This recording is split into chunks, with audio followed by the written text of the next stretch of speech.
Kan saya ingin share screen di sini. Boleh share screen ya? Oke. Saya ingin membagi layar. Bentar. Ini ada materi yang ingin iya baik. Terima kasih. Bismillahirrahmanirrahim. Assalamualaikum warahmatullahi wabarakatuh. Assalamualaikum warahmatullahi wabarakatuh. Alhamdulillahilladzi 'allamana bil qalam, 'allamal insana ma lam ya'lam. Allahumma shalli wa sallim wa barik ala sayyidina Muhammadin khairil anami alladzi arsyadana ila subulis salam wa ala alihi wa ashabihi wa hum ahlu sidqi wal kiram amma ba'd. Bapak-bapak, ibu-ibu, saudara-saudara jamaah Masjid Al-Fauzin, umat Nabi Muhammad yang insya Allah mendapatkan karunia terbesar yaitu bersama-sama Nabi berada di dalam surga.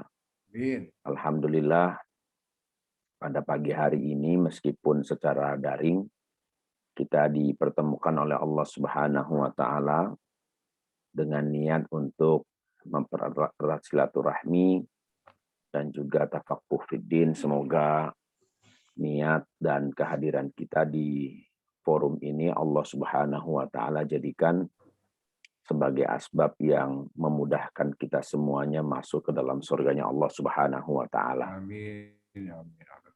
Bapak Ibu yang dimuliakan Allah, ini topik yang menurut saya sangat berat ya, karena kalau di dalam kajian usul fikih ini sudah masuk di bab penghujung dalam bahasan tentang usul fikih. Karena bab tentang maqasidus syariah, mahasiswa program S2 UIN pun belum tentu paham. Jadi saya kaget juga ketika disodorkan materi tentang al-maqasidus syariah. Tapi saya coba berusaha semampu yang saya bisa untuk menjelaskan apa itu maqasidus syariah atau al-maqasidus syariah. Mudah-mudahan paparan saya ini bisa dengan mudah dipahami oleh Bapak dan Ibu sekalian. Jadi maqasidus syariah itu maknanya adalah tujuan dari syariat. Itu makna sederhananya. Kalau dilihat dari asal usulnya, dari asal usul katanya, ini kita bicara dari aspek etimologi dulu, karena bangunan pengetahuan itu tidak akan mungkin bisa kita lihat secara jelas tanpa kita melacak atau memahami asal usul penggunaan kata. Jadi disebutkan di dalam beberapa buku pengantar tentang maqasid syariah bahwa kata maqasid itu diambil dari kata maqsid ya. Tukhadhu kalimatu maqasid mim maqsid. Yang maknanya adalah al-ghayah, al-ghayatul lati tudau lahal wasailu litahqiqiha.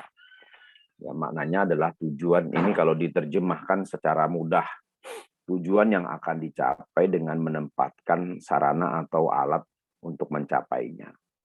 Jadi maqasidus syariah itu berbicara tentang tujuan dari syariat. Karena tidak mungkin Allah Subhanahu wa taala menurunkan syariat itu tanpa tujuan, pasti ada tujuannya. Sebentar ini saya perbesar dulu. Saya perbesar dulu. Ini kelihatannya kurang besar.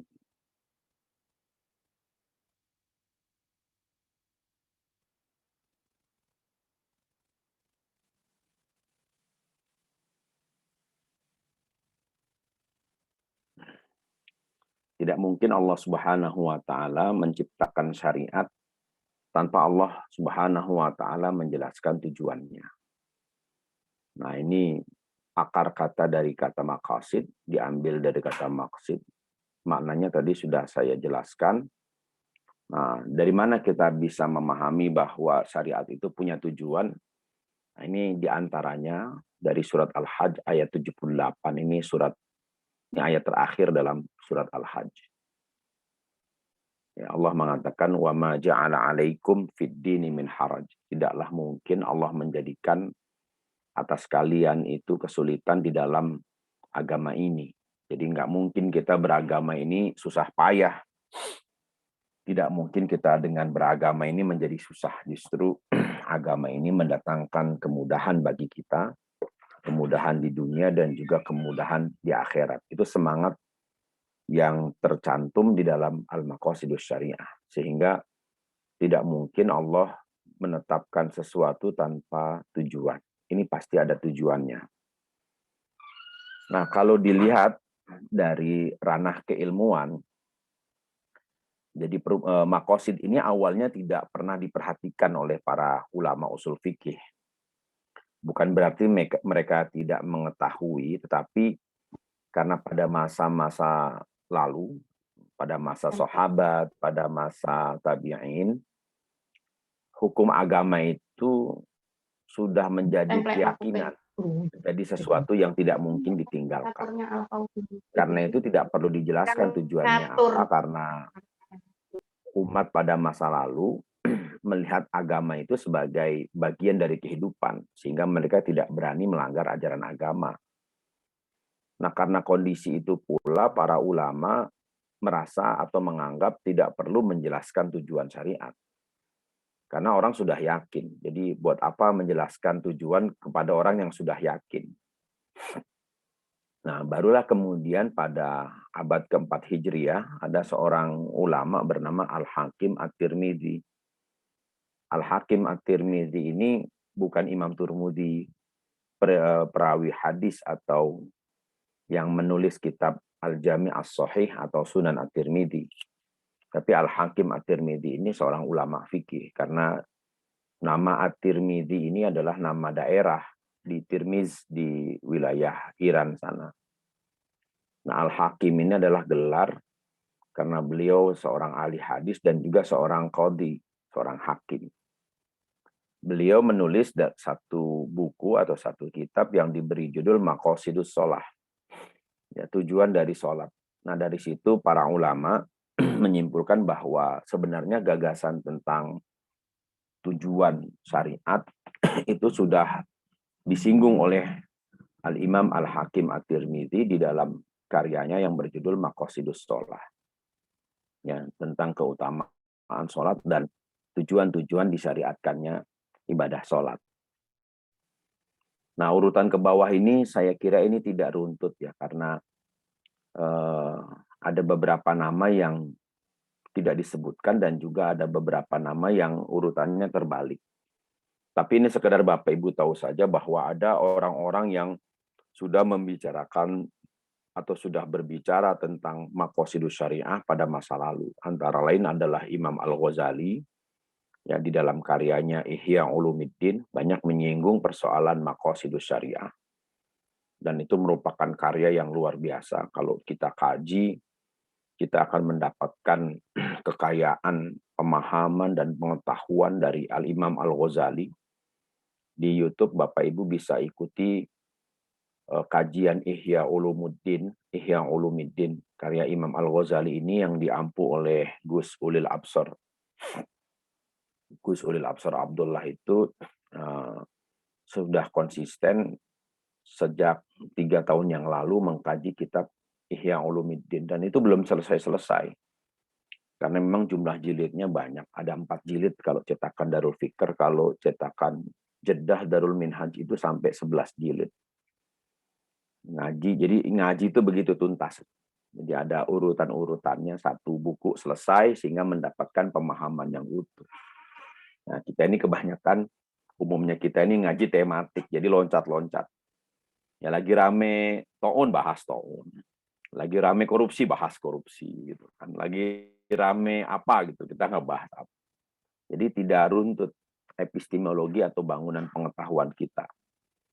Beda dengan orang zaman dulu ya, di Betawi, mungkin juga di Banjar, di kampungnya Kiai Saifuddin. Nah, itu kalau ngaji itu runtut itu, kerukunan agama, Sabilal Muhtadin misalnya kan. Nah, itu dibahas satu buku runtut sampai hatam. Jadi 1 tahun menghatamkan satu buku. Sehingga orang-orang zaman dulu itu walaupun bukan ulama, tapi memahami cara berpikirnya ulama. Itu orang-orang zaman dulu. Itu diantara keberkahannya orang zaman dulu begitu. Saya masih lihat tahun 80-an di Betawi itu orang-orang yang rajin mengaji kepada para kiai, kepada para habaib, meskipun mereka bukan ulama, tapi mereka paham betul yang namanya aturan agama. Nah, kemudian setelah Imam Al-Ghazali ini ada Imam Al-Haramain. Ya, Imam Al-Haramain ini adalah murid ya dari Imam Al-Ghazali. Kalau nggak salah beliau murid Abul Ma'ali. Ya, Imam Al-Haramain. Kemudian ada Imam Fakhruddin Ar-Razi, ini adalah seorang ulama tafsir. Jadi mulai dari Imam Al-Ghazali, Imam Al-Haramain, dan Imam Fakhruddin Ar-Razi ini adalah ulama mazhab Syafi'iyah. Ya, jadi dalam fikih mereka beliau ini mengikuti mazhab Imam Syafi'i. Lalu kemudian ada Imam Asy-Syatibi yang disebut sebagai orang yang mengkonstruksi atau membangun pemahaman tentang maqasidus syariah itu secara utuh di dalam karyanya yang berjudul Al-Muwafaqat fi Usulil Ahkam. Ya, kesesuaian di dalam prinsip-prinsip hukum. Itu kalau diterjemahkan ke dalam bahasa Indonesia. Kemudian ada Imam Al-Qarafi. Nah, dua orang ini dari mazhab Maliki. Ya, kemudian ada Imam Syekh Muhammad Thahir Asyur, ini seorang ulama kontemporer dari Tunisia, Allah yarham. Kemudian dilanjutkan oleh Syekh Muhammad Ar-Raisuni, ini masih menjabat, masih hidup orangnya, pernah datang ke Jakarta. Nah, beliau ini adalah dosen usul fikih di Universitas Qarawuin, Maroko. Nah, ini kalau dilihat dari runtut ya, perumusan pemikiran tentang maqasidus syariah. Nah, kalau kita lihat pembagiannya, maqasidus syariah itu terbagi menjadi tiga bagian. Yang pertama maqasid ammah atau yang disebut dengan tujuan umum dari syariat. Yang kedua ada maqasid khassah, tujuan khusus dari syariat. Dan ada maqasid juz'iyah. Ada tujuan yang lebih partikular, yang lebih parsial dari syariat. Jadi dari umum, khusus, kemudian parsial. Jadi sudah mencakup hal yang lebih detail. Nah, saya tidak tuliskan di sini. Jadi maqasid yang ammah itu maknanya adalah bahwa syariat itu diturunkan ya, itu karena ada 5 tujuan. Yang pertama tujuannya adalah lihifdziddin, untuk menjaga agama. Jadi agama ini harus dijaga dengan aturan-aturan. Kalau tidak ada aturan, agama ini akan hilang. Sama halnya seperti negara. Jadi negara itu harus dijaga melalui aturan undang-undang. Jadi kalau tidak ada aturan undang-undang, maka negara itu akan lenyap. Ya, keberadaan negara, keberadaan komunitas, keberadaan agama, itu sangat ditentukan oleh keberadaan aturan-aturan. Maka syariat itu diturunkan dalam rangka menjaga eksistensi agama. Kemudian yang kedua, tujuan umum dari maqasid syariah, bahwa syariat itu diturunkan dalam rangka menjaga kelangsungan hidup manusia atau lihifdzin nafs. Bukan hanya manusia, tetapi juga kelangsungan hidup makhluk hidup. Ya, karena itu tindakan membunuh pada dasarnya diharamkan. Ya, perbuatan menghilangkan nyawa itu harus boleh dilakukan dengan alasan penegakan hukum. Kalau bukan alasan penegakan hukum, maka perbuatan itu jelas diharamkan. Kemudian yang ketiga, tujuan dari maqasid syariah itu adalah lihifdzil aql, untuk menjaga akal budi manusia. Jadi bagaimana manusia itu bisa menjaga akalnya. Dan yang keempat, bahwa syariat itu diturunkan tujuannya adalah lihifdzin nasl, menjaga garis keturunan. Karena itu setiap perbuatan yang merusak garis keturunan manusia diharamkan oleh agama. Dan yang kelima, tujuan dari diturunkannya syariat itu adalah lihifdzil mal, untuk menjaga harta benda manusia.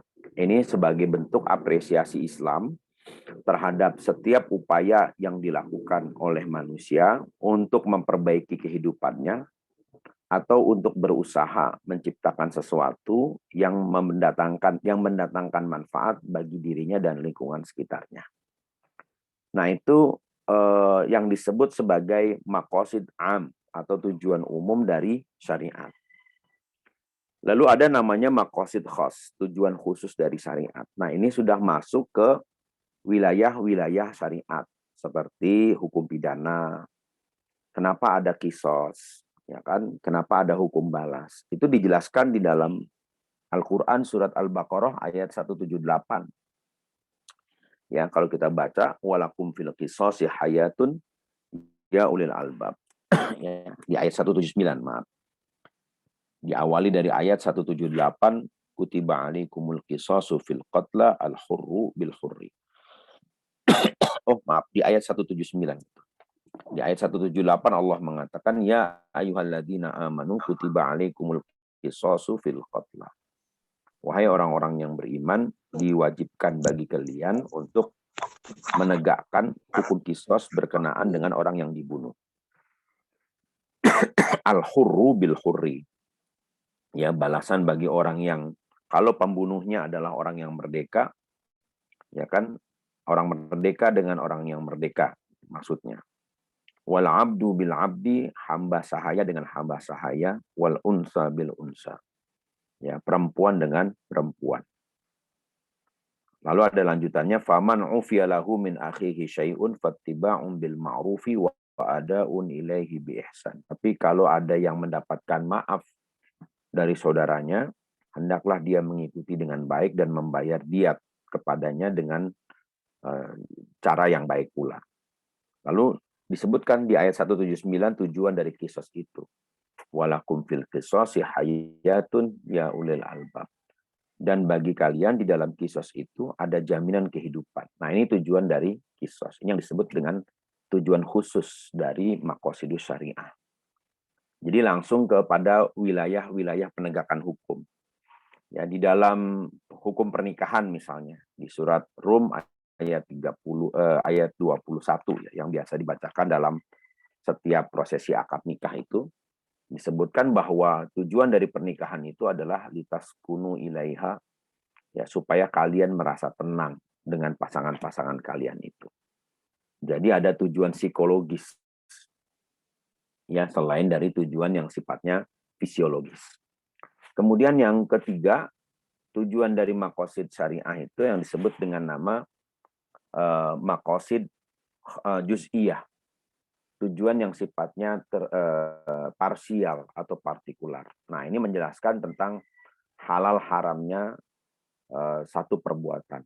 Jadi kenapa minum minuman keras itu diharamkan?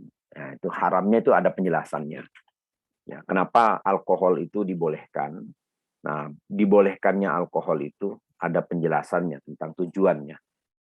Jadi sudah masuk ke aspek yang lebih spesifik ya. Jadi kenapa satu benda ini diharamkan, kenapa ini dihalalkan. Kalau yang yang umum tadi, umum bahwa syariat itu tujuannya adalah untuk ini dan untuk itu.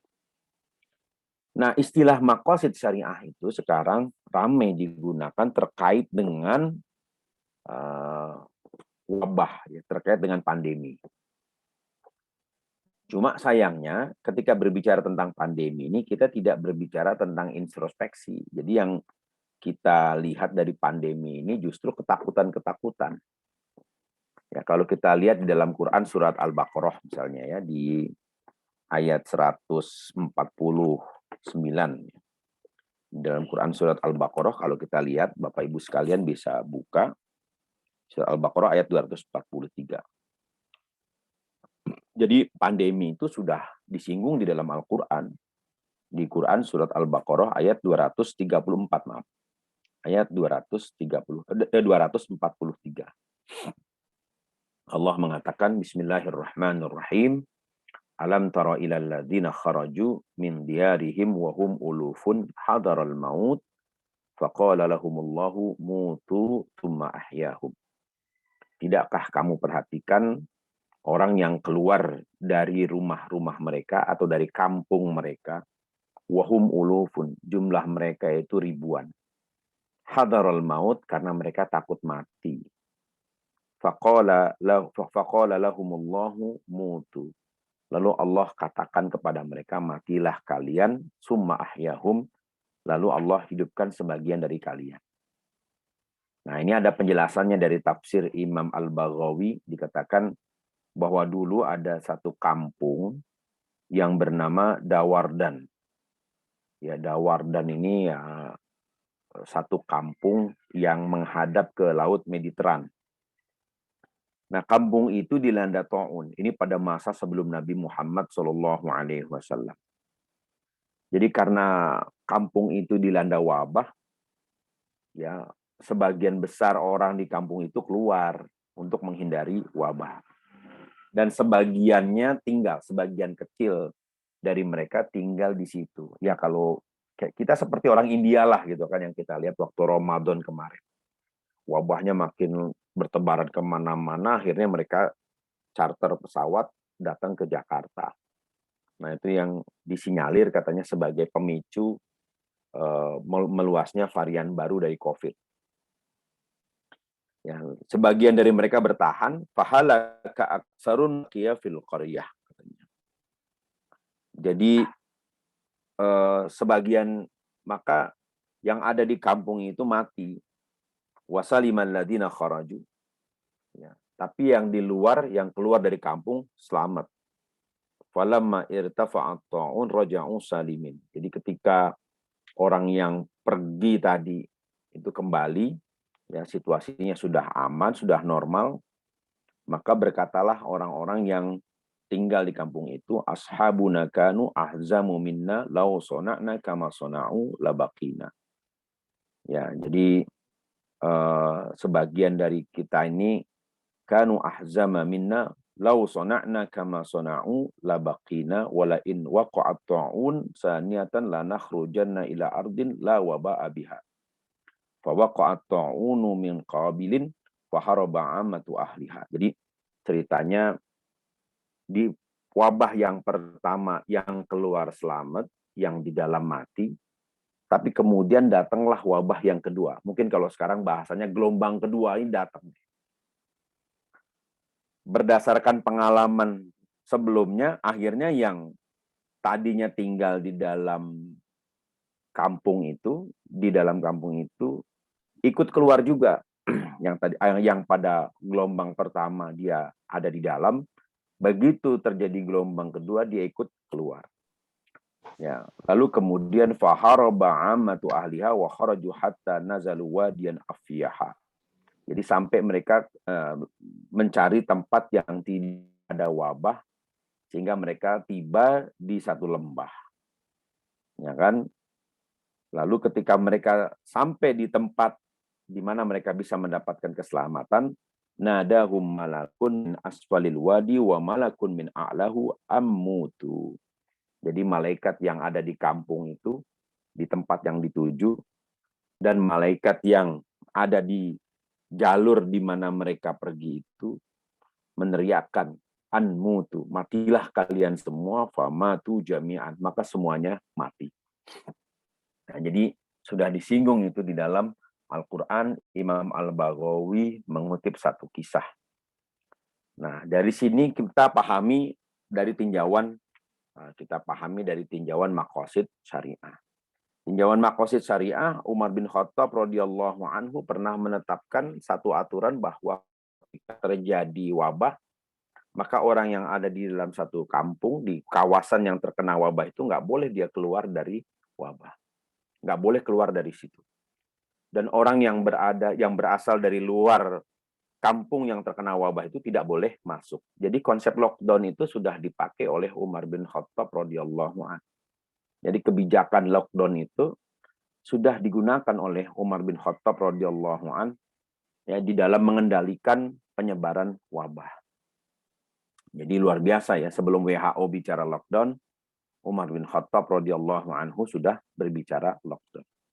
Nah, tentu ini ada argumentasi kenapa harus diterapkan kebijakan seperti itu, tujuannya, argumentasinya adalah bahwa mengedepankan keselamatan jiwa itu diutamakan dengan cara menyelamatkan yang lain pula. Jadi bukan berarti menyelamatkan jiwa, tetapi mengabaikan keselamatan yang lain. Nah, hanya persoalannya, kita ini sebagai umat saat ini tidak pernah mengkaji dari sisi spiritual kenapa sampai terjadi wabah. Ya kan? Kita tidak pernah mengkaji dari sisi spiritual. Jadi yang kita kaji selalu dari sisi epidemiologis, dari sisi medisnya. Wah, ini karena itu, gitu kan. Sehingga sisi spiritualnya kita kesampingkan.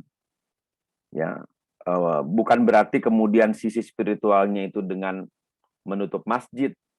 Saya kira itu bukan solusi juga.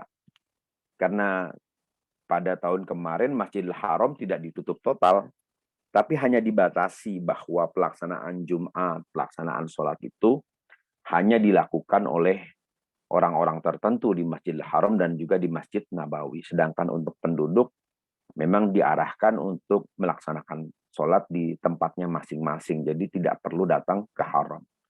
Tapi aktivitas masjid itu tidak boleh berhenti. Harus ada yang melaksanakan sholat jamaah di masjid. Meskipun tidak dalam jumlah yang banyak. Nah, kalau kita lihat dari sisi spiritual, ini kita berujuk kepada apa yang dikatakan para sahabat, karena memang contoh yang paling baik dari umat ini selain dari Rasulullah Shallallahu Alaihi Wasallam adalah para sahabat. Jadi seorang ulama hadis bernama Sa'id bin Mansur meriwayatkan dari Mu'adz bin Jabal radhiyallahu anhu.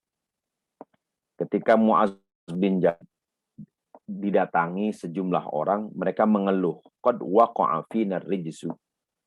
Ini kita sedang ditimpa malapetaka ini. Ada bencana. Maksudnya adalah ta'un. Mu'adz bin Jabal kemudian berkata, laisa birrijzi. Itu bukan malapetaka yang datang dari Allah. Ya, jadi Allah itu bukan Tuhan yang kurang kerjaan, mencoba makhluk. Kadang-kadang kita selalu menggunakan istilah ini cobaan dari Allah. Allah kok coba-coba gitu. Jadi semua yang datang dari Allah itu bukan coba-coba, itu pasti. Ya, karena mengandung hukum sebab akibat. Ya. Jadi kata Mu'adz bin Jabal, Sayyidina Mu'adz bin Jabal radhiyallahu anhu, walakinnar rijza idza waqa'a fikum khamsu khisalin. Ya, kalau diterjemahkan secara mudahnya, ya, bahwa malapetaka itu hanya terjadi karena 5 sebab. Yang pertama, idza ukilal malul haram. Jika harta haram itu sudah dikonsumsi, marak dikonsumsi. Ya, sekarang malah di tengah-tengah pandemi seperti ini, KPK sedang bermasalah, kan begitu. Korupsi malah merajalela, bahkan ada orang yang mengkorupsi bantuan sosial. Nah, itu yang itulah di antara penyebab terjadinya wabah. Ya.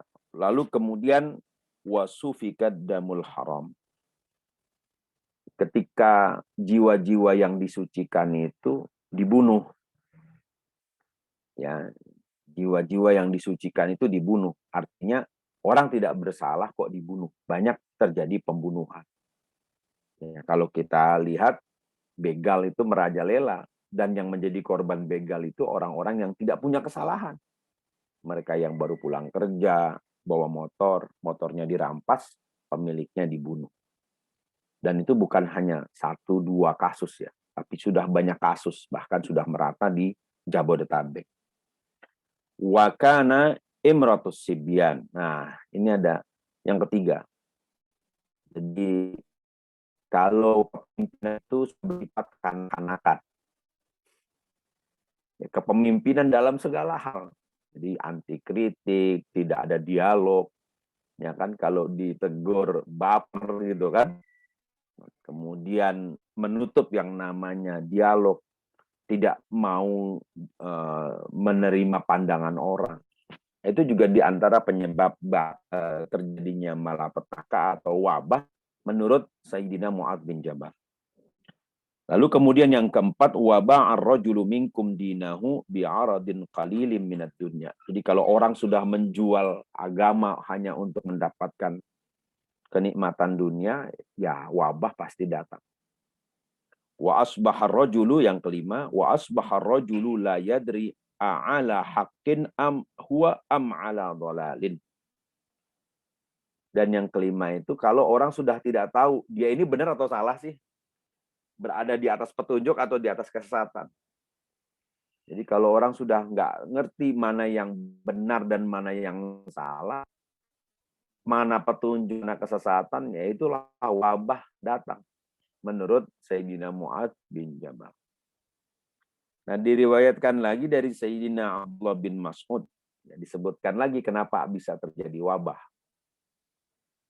Yang pertama, idza bukhisal mikyalu hubisal qatr. Kalau timbangan itu sudah kurangi, maka hujan itu pasti ditahan. Ya, ini akan terjadi kemarau panjang. Jadi kalau orang sudah mulai curang dalam hal perdagangan, jual beli itu, maka hujan itu tidak akan turun. Lalu wa idza kathura zina waqa'at ta'un. Nah, ini poinnya mengerikan. Kalau perzinahan sudah merajalela, pasti wabah atau ta'un itu akan menyebar kemana-mana. Ya, sekarang perzinahan apa yang nggak ada di setiap kota? Ada di Depok sepanjang Margonda juga ada. Ya kan, keberadaan apartemen-apartemen itu ya ternyata juga menjadi bala, menjadi bencana buat Depok. Ya, karena menurut beberapa informasi, apartemen-apartemen itu dijadikan sebagai transaksi perzinahan. Itu menurut beberapa info dari kepolisian. Jadi transaksinya di situ. Na'udzubillah. Jadi kalau perzinahan sudah merajalela, apalagi kalau kita lihat sekarang orang yang melakukan perbuatan zina itu menjadi konsumsi berita entertainment. Na'udzubillah. Ya, dulu kita pernah melihat berita Ratu Ekstasi gitu kan. Ada skandal dengan seorang pengacara dan itu sampai dibuka, ada bongkar-bongkaran aib di berita infotainment. Mengerikan sekali. Lalu kemudian yang ketiga, wa idza kathural haraju kathural qatl. Kalau gempa itu sudah sering terjadi, itu artinya banyak pembunuhan itu sering terjadi. Sekarang kan kita, kalau kita lihat atau kita mendengar, membaca berita, gempa di Tasik, gempa Sukabumi, gempa di Malang, gempa di Jogja. Ya kan, kemarin gempa di Masohi, gempa di Manado.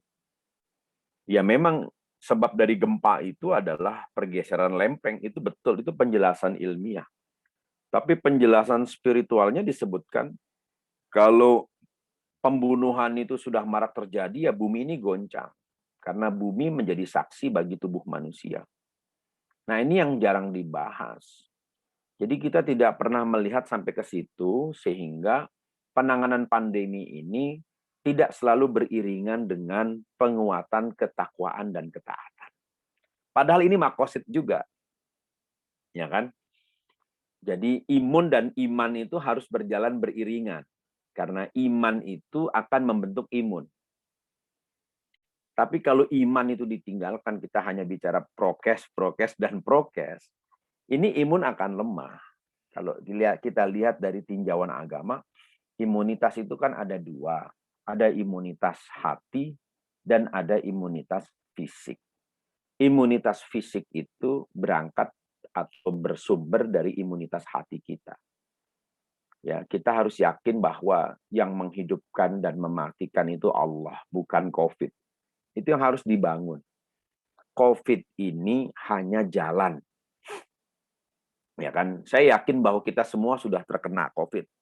Karena yang namanya virus menyebar kita tidak melihat, walaupun kita tutup, ya kan, hidung kita tutup, mulut kita di rumah atau di luar rumah, kita sudah terkena. Hanya kenapa kita masih hidup? Barangkali karena kita semua punya imunitas, dan tingkat imunitas orang itu beda-beda. Nah, Tinggal bagaimana kita menguatkan imunitas itu. Dengan apa? Dengan menguatkan iman dan ketaatan. Nah, ini sebenarnya poin penting atau sisi lain dari maqasidus syariah. Jadi kita bicara bagaimana syariat itu punya tujuan, tetapi kita juga jangan melupakan perangkat-perangkat menuju tujuan tersebut atau perangkat untuk mencapai tujuan tersebut. Nah, perangkatnya itu adalah ketakwaan dan ketaatan. Jadi banyak orang berargumen, ya sengaja kita tutup masjid katanya, ini dalam rangka untuk mencegah penyebaran. Tetapi tidak dibarengi dengan penguatan ketakwaan dan ketaatan di sisi yang lain. Ya kan? Padahal dalam masa situasi pandemi ini, di antara yang perlu kita khawatirkan itu adalah menurunnya semangat beragama. Kita khawatir kalau semangat beragama itu sudah turun, ini makin parah ini pandemi. Ya kan? Justru di tengah situasi pandemi ini, semangat keberagamaan kita ini harus makin menguat. Ya kan? Bisa juga misalnya digagas, ayo kita buat hataman Quran seminggu sekali jamaah Masjid Al-Fauzin, kita bagi berapa kelompok. Kelompok juz 1, kelompok juz 2, kelompok juz 3, kelompok juz 4. Ya kan? Misalnya untuk malam Senin, kelompok juz 1 dan juz 2 secara Zoom misalnya kan dibuat taman, dibaca rame-rame, sehingga dalam satu minggu itu satu kampung atau satu komplek itu khatam Quran. Karena tidak mungkin wabah itu akan hilang jika kita meninggalkan ketaatan. Jadi paling tidak dibuat seperti itu. Sebagaimana yang dulu dilakukan oleh seorang kiai dari Magelang, Mbah Dalhar, ketika terjadi letusan gunung berapi, beliau justru mengajak jamaah untuk mengaji atau menghatamkan kitab Sahih Bukhari. Ketika jamaah bertanya, loh apa hubungannya antara gunung meletus dengan kitab Sahih Bukhari? Maka Mbah Dalhar memberikan jawaban, karena setiap kali kita mendengar ucapan qala Rasulullah, kita harus membaca sholawat kepada Nabi. Atau paling tidak kita menyambungkan kata Rasulullah itu dengan kalimat sallallahu alaihi wasallam, atau kemudian kita membalasnya dengan Allahumma sholli ala Muhammad wa ala ali Muhammad. Nah, Mbah Dalhar mengatakan dengan kita banyak membaca sholawat itu, azab atau bencana tidak akan turun. Dan itu ternyata dipahami dari surat Al-Anfal ayat 33. Allah mengatakan, Bismillahirrahmanirrahim, wa ma kana Allahu liyu'adzibahum wa anta fihim. Tidak mungkin Allah menghukum mereka karena engkau ada di tengah-tengah mereka. Orang Mekah itu keterlaluannya luar biasa kepada Nabi Muhammad SAW. Ya Rasulullah itu dilempar kotoran, dicekik, dipukuli. Kan. Tapi orang Mekah itu tidak mendapatkan azab dari Allah. Kenapa?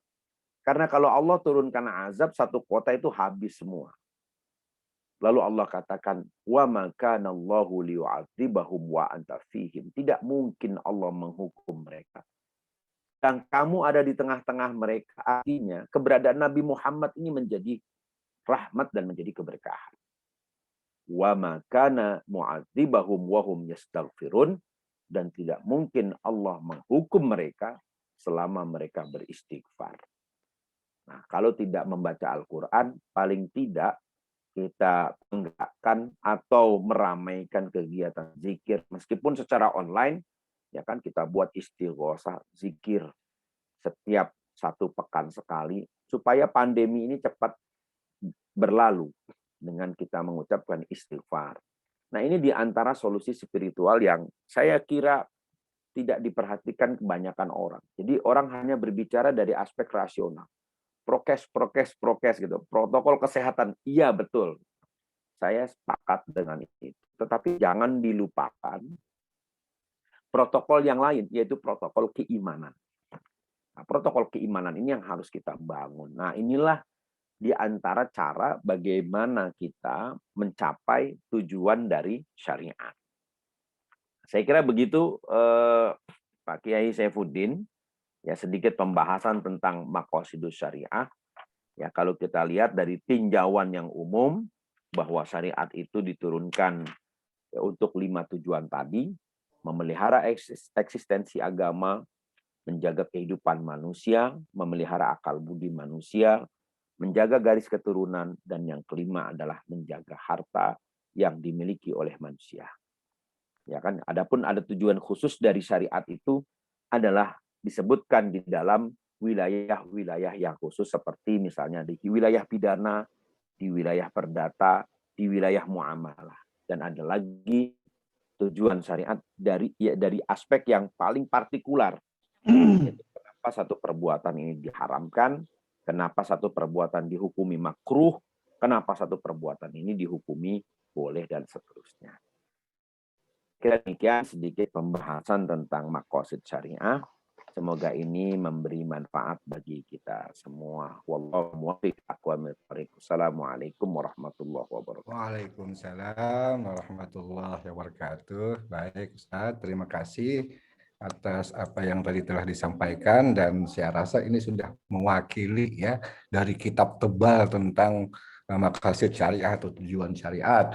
Dan tadi sudah diulas kembali, ada yang tujuan syariat bersifat umum, bersifat khusus, dan bersifat parsial.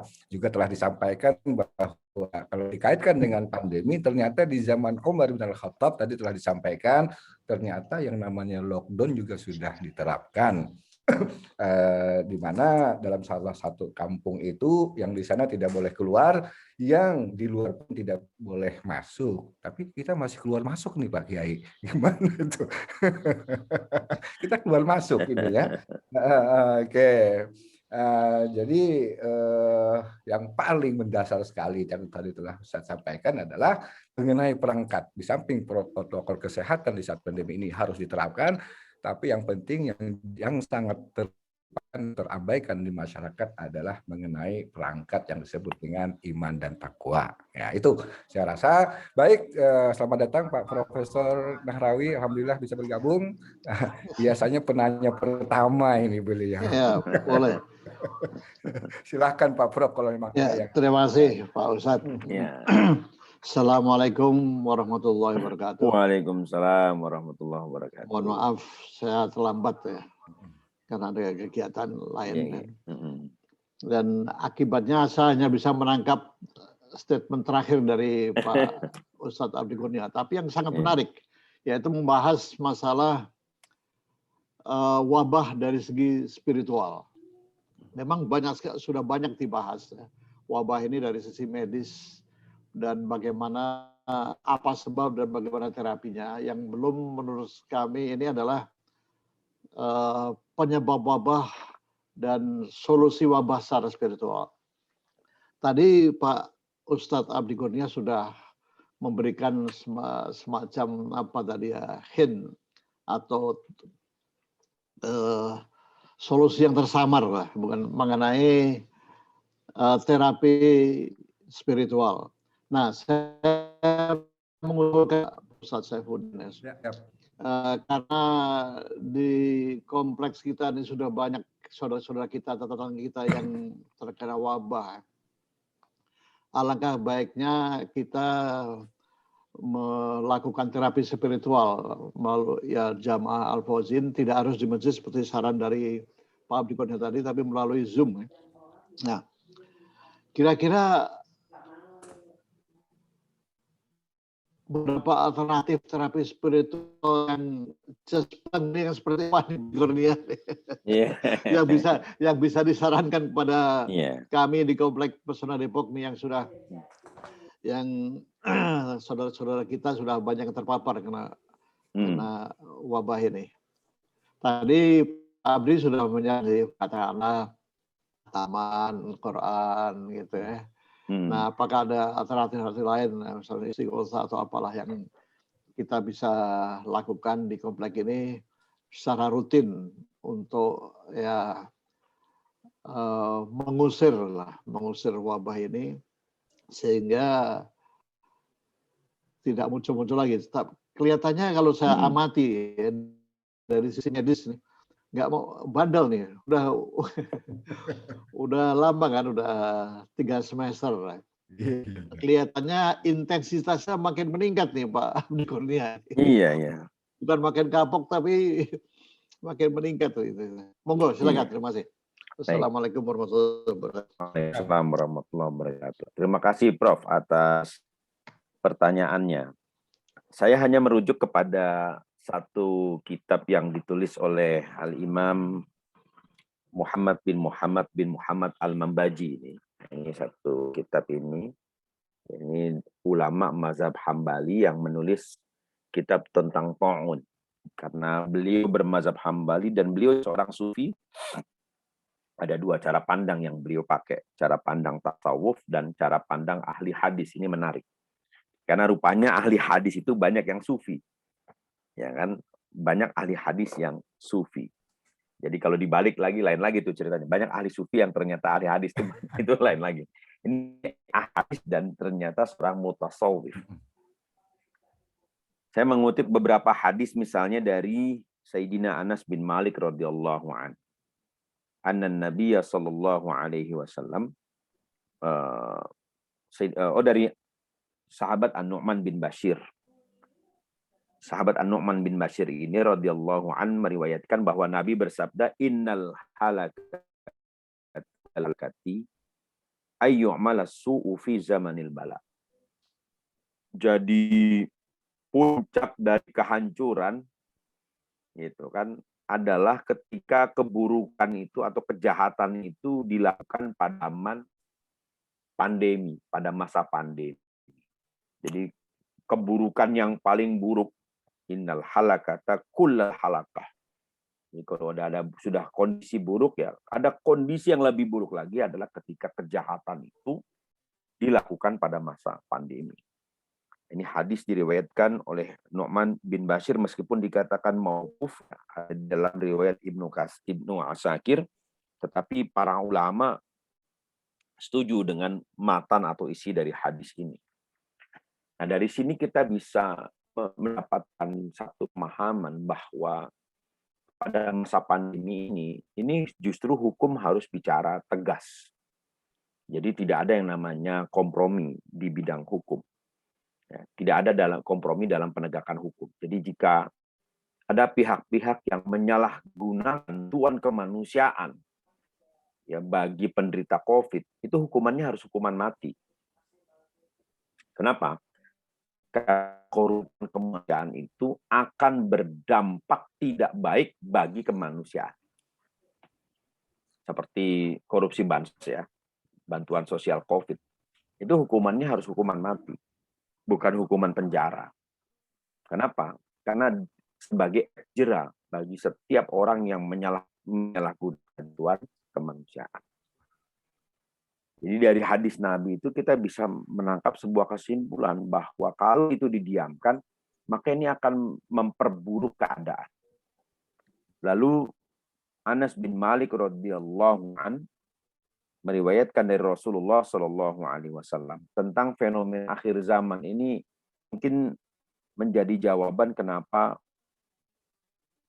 banyak tetangga, teman kita atau kenalan kita yang meninggal tanpa sebab. Rasulullah mengatakan inna baina yadayi sa'ati mautal khabal, yakni mautal faja'ah. Bahwa menjelang datangnya hari kehancuran itu akan muncul fenomena mati mendadak, mati tiba-tiba. Saya baru dapat kabar tadi pagi kawan saya meninggal dunia, padahal usianya belum tua. Tahun kemarin, tahun 2020, saya punya kawan seorang ahli hadis usianya masih muda dari saya, 41 tahun, meninggal dunia. Disebut sebagai musnid pemegang sanad Asia Tenggara. Kalau Syekh Yasin Musnidud Dunya, pemegang sanad dunia, ini musnid Asia Tenggara. Karena dia mengumpulkan riwayat hadis dari Patani, ya kan, sampai Paiton. Paiton itu Jawa Timur. Jadi dari Patani sampai Paiton. Itu kumpulkan semua hadis itu. Masih muda, meninggal dunia. Saya kehilangan kawan usia 33 tahun. Lebih alim dari saya. Ahli fikih. Usia 33 tahun. Meninggal dunia. Dan meninggalnya pun mendadak. Ya, kita barusan mendengar sebelum pengajian di komplek. Ada lagi yang meninggal dunia. Usianya belum 40 tahun. Masih muda, belum 50 tahun.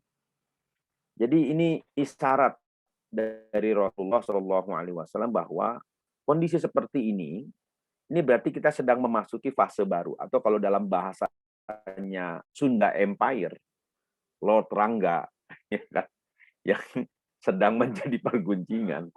Ini sedang dilakukan setting ulang, tapi itu benar. Saya tidak setuju dengan Sunda Empire, tapi beberapa statementnya kok ada benarnya bahwa dunia ini sedang memasuki masa setting ulang. Ya, setting ulang itu bisa jadi misalnya terjadi ada upaya restrukturisasi utang luar negeri antar negara. Setting ulang itu bisa jadi nanti ada kebijakan kesehatan level global. Setting ulang itu bisa bermacam-macam. Nah, yang menjadi pertanyaan kita, apakah setting ulang ini ke arah yang lebih baik bagi kondisi keberagaman kita, atau justru lebih buruk atau menjadi ancaman bagi keberagaman kita? Nah, ini yang menjadi pertanyaan besar. Lalu kemudian ada satu hadis lagi diriwayatkan oleh Imam Ibnu Asakir di dalam kitab Az-Zalazil dari Sayyidina Abdullah bin Abbas radhiyallahu an. Rasulullah sallallahu alaihi wasallam bersabda, "Idza kana khamsun kana khamsun." Kalau sudah terjadi yang 5, maka akan muncul yang 5. Kalau sudah dilakukan yang 5, akan muncul yang 5. Nabi pernah mengatakan bahwa ightanim khamsan qabla khamsin. Lakukan yang 5 sebelum datang yang 5. Kalau ini idza kana khamsun kana khamsun. Kalau sudah dilakukan yang 5, pasti terjadi yang 5. Apa itu? Idza ukila riba kana al-khasf. Kalau riba itu sudah dikonsumsi, ya, kana al-khasf. Maka kehancuran pun akan terjadi. Hancur ekonomi itu kalau riba itu sudah dipraktekkan. Dan di dalam hadis Sahih Bukhari, Nabi mengatakan di akhir zaman itu tidak ada siapapun yang bisa menghindar dari riba, bahkan dia tidak bisa menghindar dari debu-debu praktek riba. Lalu wa idza jarul hukam qahatal matar.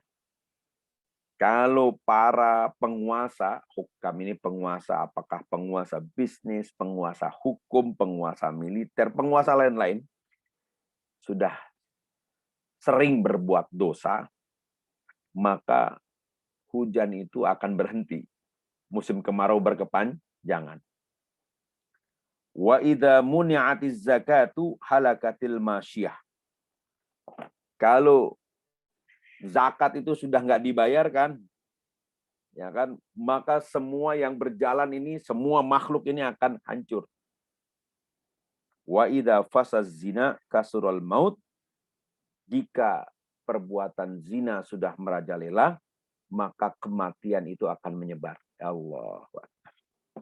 Wa idza tu'uddiya ala ahli zimmah kanatid daulah. Kalau ahlu zimmah itu sudah dimusuhi, maka negara itu pasti akan berada di bawah ancaman. Nah, ahlu zimmah ini siapa? Ahlu zimmah ini orang-orang yang dalam perjanjian, atau bisa juga non-muslim yang seharusnya dilindungi. Nah, ini isyarat-isyarat, sinyalemen-sinyalemen yang disampaikan oleh Nabi, dan kiat-kiat yang lain yang harus dilakukan adalah menangkap makna dari sinyalemen yang telah disampaikan oleh Rasulullah SAW dengan melakukan atau dengan kembali kepada agama. Jadi Al-Habib Umar bin Hafidh dari Yaman, dalam wasiat Jumat kemarin beliau mengatakan bahwa pada dasarnya penyakit itu datang dari Allah. Itu kan, karena tidak ada yang namanya kebaikan dan keburukan kecuali terjadi atas kehendak Allah.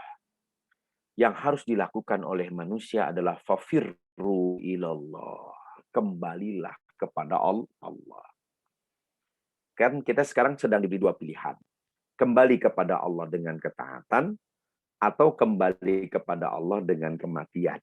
Itu pilihannya cuma itu. Sama-sama kembali kepada Allah. Nah, kalau kita ingin masih ingin bisa memberikan manfaat lebih banyak kepada orang lain, kepada masyarakat luas di dalam kehidupan kita, maka kembalilah kepada Allah dengan ketaatan. Tapi jika kita memang hanya ingin kembali kepada Allah, maka kembalilah kepada Allah dengan kematian. Nah, jadi kira-kira yang bisa ditangkap dari pesan-pesan Rasulullah seperti itu, Prof. Nahrawi. Ya, tinggal bagaimana kita merancang program detail atau kegiatan detail untuk tadi kembali kepada Allah dengan ketaatan. Paling tidak misalnya, mari sekarang sama-sama kita memperbanyak mengingat kematian supaya kita tidak ada saling dengki di antara sesama kita, umat Islam, tidak ada saling curiga di antara sesama kita. Ya kan, senantiasa menjaga imunitas hati, selalu husnuzon kepada siapapun, ya kan? Lalu kemudian mengingatkan teman-teman, tetangga, anak-anak, adik-adik kita untuk tetap menjaga kesehatan, tapi juga tidak melupakan untuk merawat kesehatan batin, kesehatan spiritual. Nah, itu banyak sekali yang bisa kita turunkan dari sinyalemen yang sudah disampaikan oleh Rasulullah Shallallahu Alaihi Wasallam. Saya kira demikian, Prof. Mohon maaf jika kurang memuaskan apa yang sudah saya sampaikan. Wallahu a'lam bishawab. Terima kasih Pak Ustadz. Sama, Bro. Terima kasih Pak Kiai atas jawaban yang cukup mencerahkan dan mengerikan juga tadi Pak Kiai, yaitu isyarat-isyarat yang telah disampaikan oleh Rasulullah yang banyak tadi telah disampaikan. Cuman saya kutip satu saja, seperti yang disampaikan tadi adalah bahwa puncak kehancuran adalah ketika kejahatan dilakukan dalam saat pandemi. Dan ini sudah disampaikan dalam pembicaraan Pak Ustadz. Antara lain misalnya tidak usah bicara soal Indonesia, di Depok saja misalnya tadi Ustadz sudah sampaikan bahwa ya maaf ya apartemen adalah puncak transaksi bla bla bla bla begitu. Iya. Nah, subhanallah, Ustadz tahu juga ya. Ya, kan. Perlu. Nah, itu memang kenyataan ya, kenyataan. Makanya tadi himbauan Ustadz mengutip surat Az-Zariyat, fafirru ilallah, kita kembali kepada Allah. Ya, nah, untungnya Ustadz Al-Fauzan masih berkumandang. Amin. Ya, kalau kita kembali kepada surat Al-Anfal yang Ustadz kutip tadi, bagaimana saat ada Nabi? Kita sudah tidak ada Nabi. Sementara kejahatan merajalela. Untung masih ada Ustadz Abdi Kurnia, ya, masih ada ustadz-ustadz yang lain, dan azan selalu berkumandang. Barangkali itulah mengantisipasi atau katakanlah meminimalisir wabah ini barangkali. Tapi menarik juga tawaran dari Pak Prof tadi, yaitu nanti mungkin Pak Ketua Bidang Peribatan bisa dicatat dulu. Nanti bagaimana bisa dikompromikan dengan Ketua DKM. Baik, kepada ibu-ibu yang lain silahkan, ya, makin lama makin menarik ini pembahasannya, tapi sayang juga waktu ya. Kita tambah lagi 2 jamnya Pak Ustadz ya. Silakan Ibu, ada Zoom lagi Ustadz. Mau ada Zoom lagi. Ibu Sri atau Ibu Emal, Ibu Ria, silakan. Yang lain-lain kalau memang ada yang disampaikan lagi. Masih ada waktu kita kurang lebih 10 menitan lagi lah. Halo, Ibu. Ini tujuan syariat kita ini kan bersyariat. Paling Islam tentu kita harus tahu sebagaimana disampaikan Ustadz tadi gitu. Meskipun materinya cukup berat ya, Ustadz juga nih S2 ya. Tapi ya sebagai seorang muslim setidaknya paling tidak mengetahui apa tujuan-tujuan syariat yang diturunkan oleh Allah. Salah satunya tadi kenapa kita dimudahkan, ya kan, tidak Jumatan Ustadz ya. Kan ada barangkali ya ada sumber-sumber yang bisa untuk hal demikian. Baik, Pak Ketua. Pak Ustadz Safudin, kalau tidak ada yang tanya boleh saya nambah Pak. Silakan nambah. Silakan Pak, nasi padangnya enak nih Pak. Nambah C lah, nambah C ya. Ustadz Abdi Kurnia. Ya.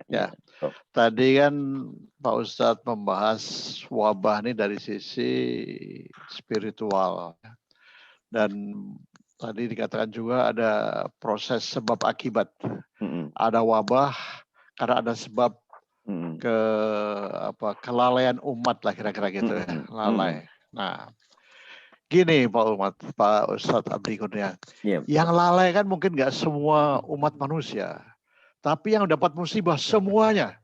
Apakah Allah ini tidak adil ya? Kenapa nggak dipilih aja tuh siapa-siapa yang atau ada pesan khusus ini? Nah, mungkin ada yang bisa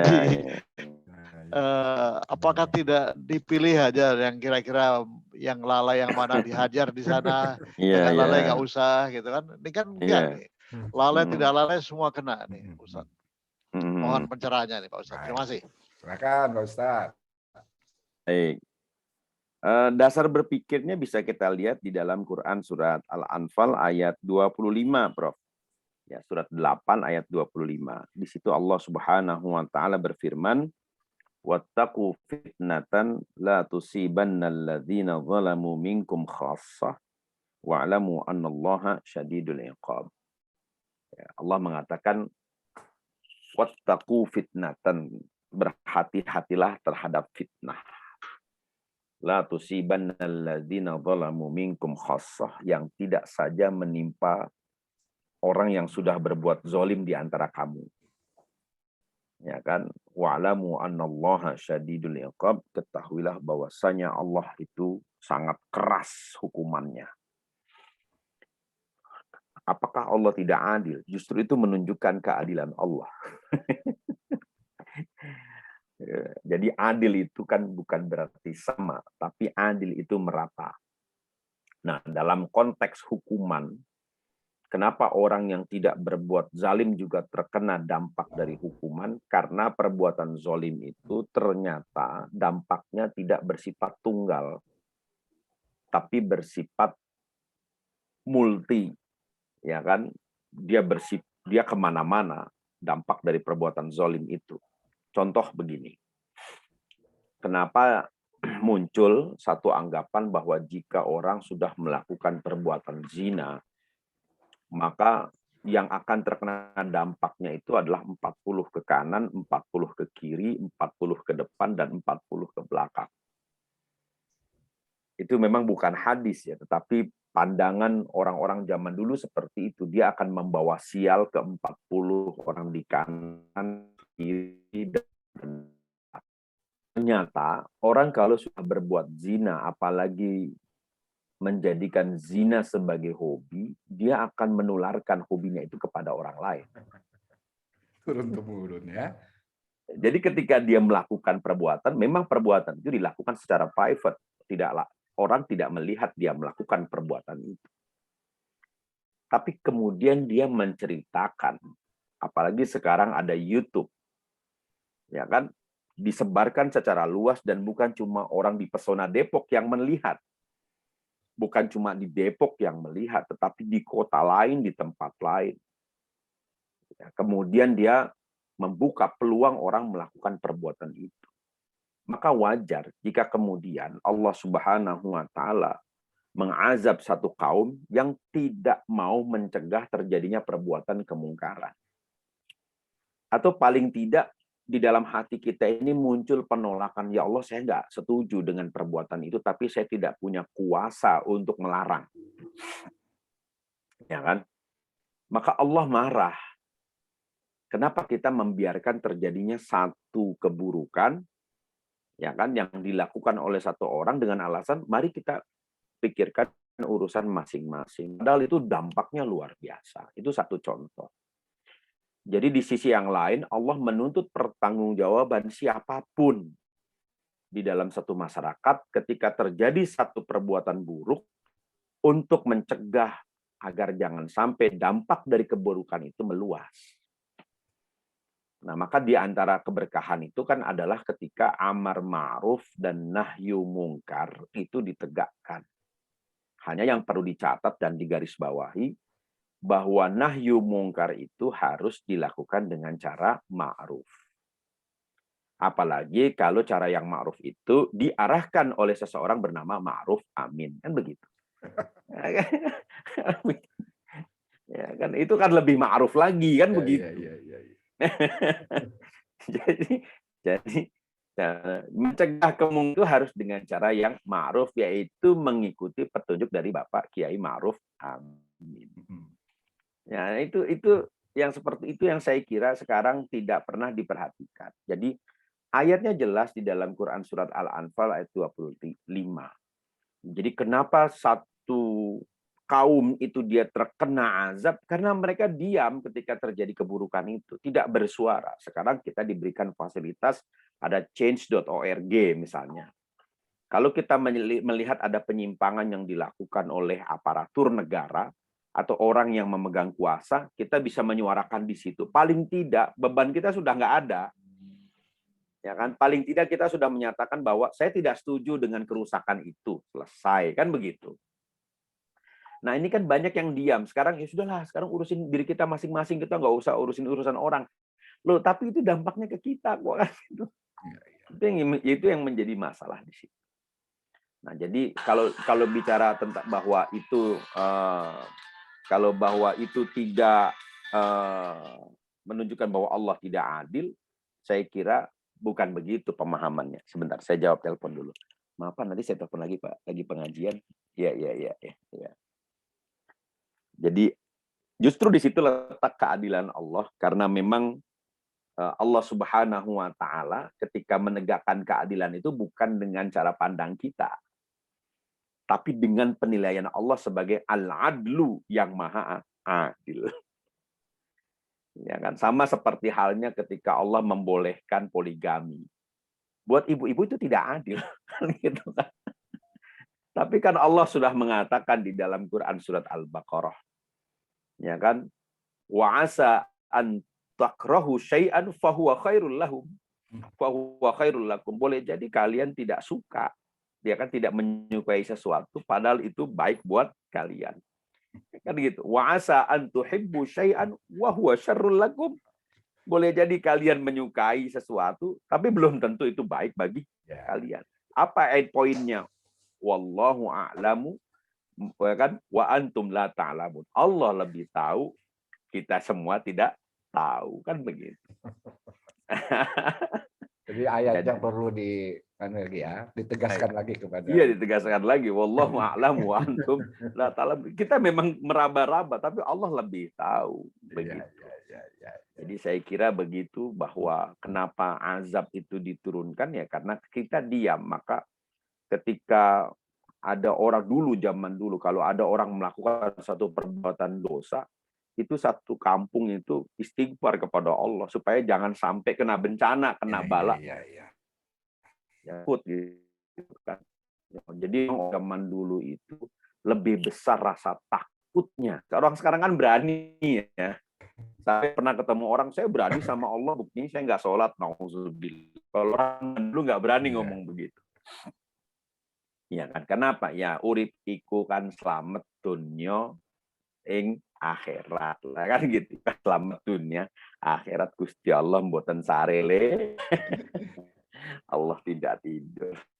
Wallah. Yang begini barangkali Ustadz, itu kan yang kasat mata yang kita lihat, ada orang-orang yang melakukan kezaliman, sementara balasan Allah, kenapa? Sebagaimana tadi Pak Profesor, kepada mereka saja, gitu ya, kepada semua orang. Tapi juga kalau kita lihat dari sisi lain, kalau tidak salah nih Pak Kiai, Ustadz yang mengatakan, dan itu saya catat bahwa kalau Allah aib, Allah bukakan aib kita ini, mungkin kita tidak akan pernah berinteraksi dengan sesama manusia karena masing-masing kita punya aib. Artinya Allah ini juga tidak terlepas daripada perbuatan-perbuatan kita yang tidak pernah kita rasakan. Kira-kira begitu ya barangkali. Iya.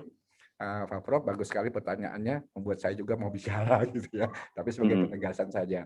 Baik, masih ada 5 menit lagi. Silakan manfaatkan waktu sebaik mungkin karena Pak Abdi tadi sudah ditelepon. Ada telepon panggilan, nggak tahu dari istana barangkali Pak Abdi ya. Baik, Ibu Sri, Ibu Emal, Ibu Ria, kemudian yang lainnya, Bu Sekar, Pak Agus, Pak Antun Cahriarjo, Pak Anies. Ini biasa Pak Anies ini sering berinteraksi. Nggak tahu nih pagi hari ini. Baik,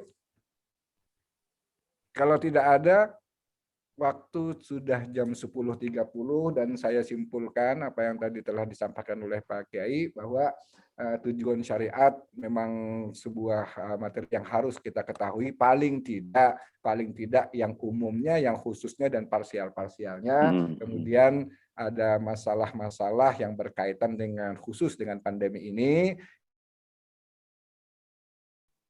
Dan tapi spiritual kita jarang terbicarakan. Oleh karena itu iman tadi sudah disampaikan. Ketika kita iman kita, takwa kita, kita jaga stabilitasnya, kemungkinan imun pun secara langsung akan mengikuti ya, barangkali seperti itu.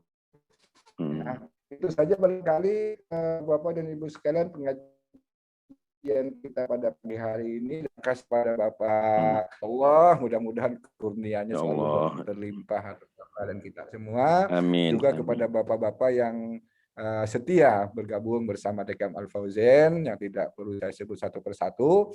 Insya Allah kita akan bertemu lagi dalam pengajian yang akan datang, karena pengajian ini mohon maaf Pak Kiai, maqasid syariah